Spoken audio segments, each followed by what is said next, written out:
I was kept away from the country for a long time, and I was told two things. One, that my life was not safe, and the second, that if I returned, I would jeopardize the political standing of my sister. So it was fear and guilt which they played on.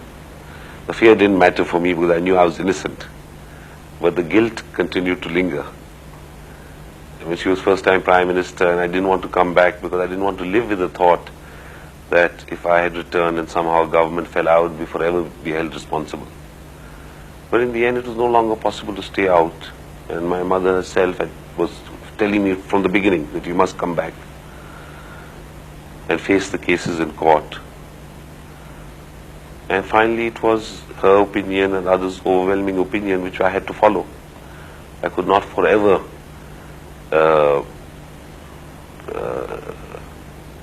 base my politics on the remote possibility that it will hurt my sister's politics. And this government which we have now, which is elected on, which got its votes on the blood of Zulfikar Ali Bhutto, twice got its votes, twice came to power on his sacrifice, is absolutely directionless. It has no direction. It seems to be in a state of drift. It is corrupt to the core. Its only purpose seems to be to earn money by hook or by crook. I had recently mentioned that it is worse than, it's not a government, it is Alibaba and 40 thieves. And if I reply to it in any great detail, my sister would think I'm vying for her position, which I'm not. But you have to have not only a competent government, but it must be a clean government. I think at times you have to govern not only with a warm heart and a cool mind, but also with clean hands.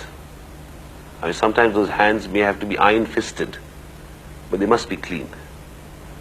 This government has failed in all fields except one. It has excelled in the art of plunder. It has failed in all other fields, including foreign policy. Pakistan today is more isolated than perhaps it ever was. Adventure in Afghanistan has misfired, backfired. There's anarchy there. Iran and China are not prepared to support us on vital issues. The Muslim world as a bloc which supported us, the Arab and Muslim world which as a bloc supported us during past periods, especially during Mr. Zulfikar Ali Bhutto's time, has declined to do so now. Aside from a rotten economic system and social collapse, the foreign policy has been a failure. Mr. Murtaza wants that his father's party, the way it was, clean, no outsiders, I mean, that he wants a clean party. He says, why, if we are asking for democracy, why don't we have democracy in the party? Why don't we have elections in the party? And he's right. She made police, women police, okay? Did you read about that German lady who was robbed? I read it in the papers. The German lady, somebody went to her house and robbed her of her Deutschmarks or whatever. She went to the lady police office, police station, and the police women, they beat her up, arrested her, put her in the thana, and robbed her more. Now what I'm saying is that who are these police women? You know, if she thought about it, or if she had discussed it with me, I would have said, get police women from the villages.